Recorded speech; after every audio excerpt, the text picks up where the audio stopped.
Sepulang sekolah, adik perempuan itu memotret untuk kaknya. Tiba-tiba sebuah rak besi jatuh dari atas gedung. Itu langsung dicolokkan ke bahu kakaknya.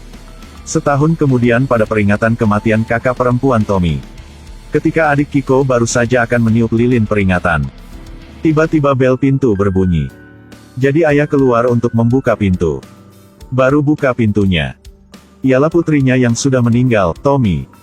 Kiko tidak percaya sekarang. Karena kakak perempuannya telah meninggal tepat di depannya. Tapi yang aneh adalah, orang tua tidak ada sedikit keraguan sama sekali. Sebaliknya, dia memeluk Tommy dan menangis. Setelah itu, orang tua selalu menurut dan memanjakan Tommy. Tetapi tiba-tiba Tommy marah lagi. Dia menuntut agar orang tuanya segera pergi membeli daging sapi premium dan anggur premium. Orang tuanya selalu mendengarkannya, jadi mereka segera pergi membeli. Tapi adik perempuan Kiko merasa sangat aneh. Memanfaatkan waktu ketika Tommy sedang mandi. Dia mengintip kakaknya untuk melihat apa yang salah. Tapi dia tidak menemukan apa-apa.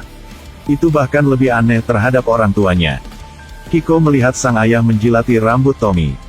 Dia juga mengatakan itu adalah bentuk nostalgia untuk putrinya. Lihat kelakuan aneh ayahnya. Kiko hanya bisa pergi. Lalu dia melangkah keluar. Ibu membakar semua foto lama. Setelah dia bertanya, dia tahu bahwa ini adalah kehendak Tommy. Hal-hal itu tidak berguna lagi. Bukankah saya sudah di sini? Kiko ingin mendapatkan foto-foto kembali. Itu sebabnya dia bertarung dengan Tommy. Akhirnya mendorong Tommy jatuh ke pagar. Sang ayah melihat itu dan melangkah untuk menamparkan Kiko. Tommy bahkan berdiri di samping untuk mengatakan secara provokatif, "Ayah, sepertinya adik perempuan perlu dididik." Jadi Tommy memberi ayahnya cambuk untuk memukul Kiko. Ayah yang memegang cambuk memiliki ekspresi yang lebih menakutkan. Sang ibu bahkan pergi untuk mengikat Kiko. Ayah memukul punggung Kiko dengan cambuk. Kiko tidak tahan dengan rasa sakitnya sehingga dia jatuh ke tanah. Tapi hal ini belum berakhir. Saat Kiko sedang berendam di bak mandi, tiba-tiba Tommy bergegas masuk. Dia melompat turun dan beri Kiko ciuman. Kiko kemudian mendorong rambut sutra panjangnya ke belakang. Dia membiarkan Kiko melihat luka di bahunya. Tiba-tiba luka itu menjulurkan sebuah lidah merah panjang. Membuat Kiko sangat takut sampai membeku. Pakaiannya masih belum pakai dan langsung berlari keluar. Dia memberitahu orang tuanya bahwa kakak perempuannya bukan manusia. Tapi orang tuanya tidak percaya padanya sama sekali. Bahkan menamparnya 2 kali. Tapi sekarang Tommy bertingkah seperti sangat tidak senang. Jadi siapa yang sedang menonton klip ini cepat suka dan bagikan ya. Jika tidak malam ini dia akan datang ke rumahmu untuk mencari Anda. Saat ini, orang tuanya sangat bingung. Sangat sulit bagi putri mereka untuk kembali ke rumah. Orang tuanya tidak ingin dia pergi. Aku harus kembali. Kembali kemana? Bukankah ini rumahmu? Apa yang sedang kamu bicarakan? Perhatikan baik-baik, putrimu tidak secantik seperti aku. Sang ayah tiba-tiba marah. Dia mengeluarkan sebuah pisau. Dia mengeluarkan pisau dan menikam Tommy dari belakang. Dia bahkan menikam berkali-kali, juga mengatakan jangan pergi. Kemudian orang tuanya mulai sembunyikan mayat. Sang ayah di dapur memotong tubuh Tommy menjadi beberapa bagian. Sang ibu membuang kepala Tommy ke tempat sampah. Setelah keluar memberitahu Kiko saatnya pergi ke sekolah. Lalu dia pergi untuk menyiapkan kotak makan siang untuk Kiko. Tiba-tiba remah-remah daging Tommy jatuh ke kotak makan siang. Ibunya bahkan tidak peduli. Hari ini guru mengumumkan ada seorang siswa baru telah tiba. Yang aneh adalah siswa ini terlihat persis seperti Tommy. Bahkan tahi lalat di samping mata tidak berubah sedikit pun. Ini membuat Kiko merasa sangat takut. Awalnya, kakak perempuannya telah meninggal secara tak terduga setahun yang lalu. Kemarin dia juga dibunuh oleh tangan ayahnya. Mungkinkah ini benar-benar kakak perempuannya? Saat istirahat makan siang, Kiko sedang bersiap untuk makan nasi. Baru saja membuka kotak makan siang dan di dalamnya ada 9 kepala kecil Tommy. Kepala-kepala itu terus bertanya pada Kiko. Kamu sudah menonton klipku secara gratis, sudahkah kamu like untukku atau belum? Kiko berkata, aku sudah like. Kiko sangat takut sehingga dia membuang seluruh kotak makan siang ke tempat sampah. Tapi Kiko baru saja pergi belum lama. Kemudian sahabatnya pergi ke tempat sampah dan menemukan kotak mengerikan itu. 9 lidah Tommy langsung masuk ke mulutnya.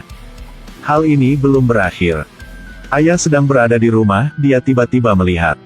Kepala Tommy perlahan terbang keluar dari tempat sampah. Di bawah pesonanya, sang ayah sekali lagi mengambil pisau. Berdiri di jendela menatap istrinya dengan mata galak. Karena agar Tommy bisa segera menumbuhkan tubuh, sang ayah mengambil kaviar kelas atas untuk memberi makan gadis itu. Tapi Tommy tidak tertarik dengan hidangan ini. Dia menyuruh ayah untuk mengambil pisau yang diletakkan di tempat ibu.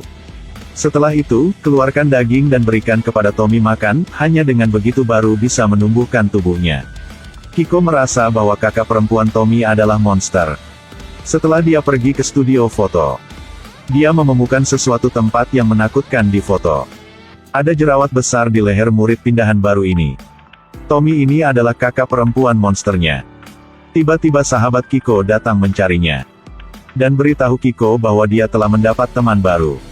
Setelah mengatakan itu, dia mulai memamerkan jerawat besar di bahunya. Dia bahkan ingin mencium Kiko. Saat ini, sahabatnya telah dirasuki oleh Tommy. Kiko sangat takut.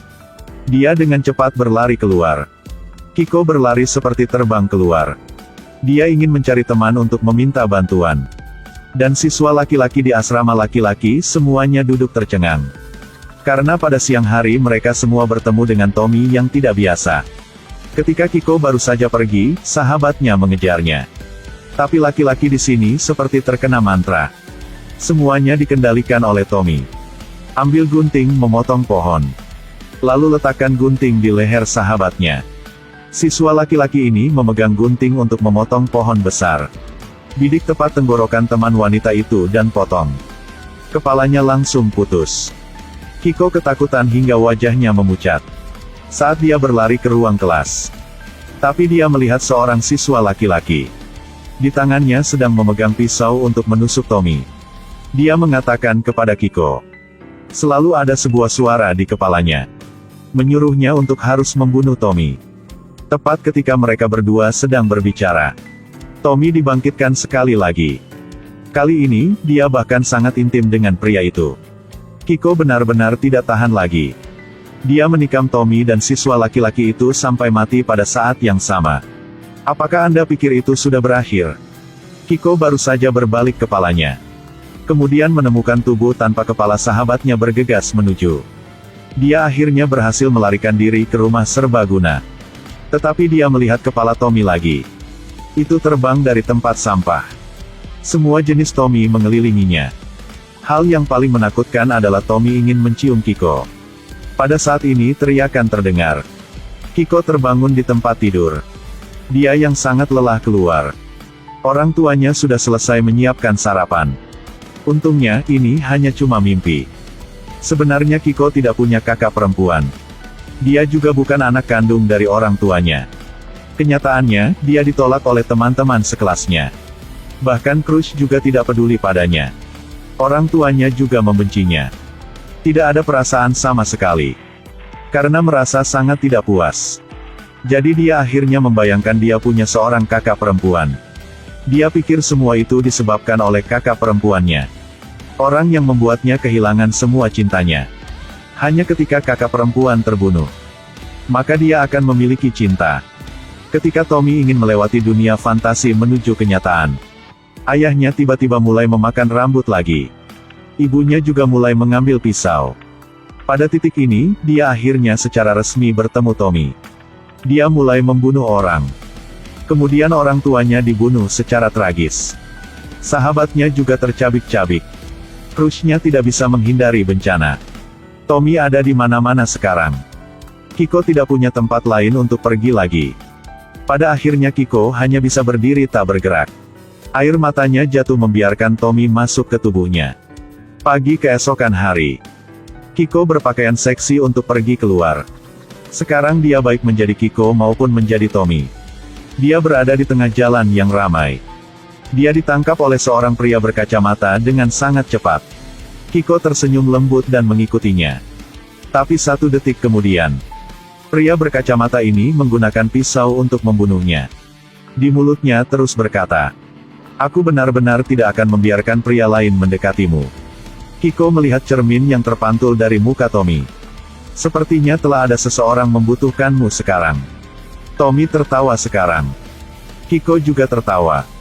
Pada saat ini, Kiko yang mencela diri sendiri akhirnya merasakan apa itu cinta. Kata ini mungkin pernah Anda lihat. Tapi tidak yakin itu bisa diketik.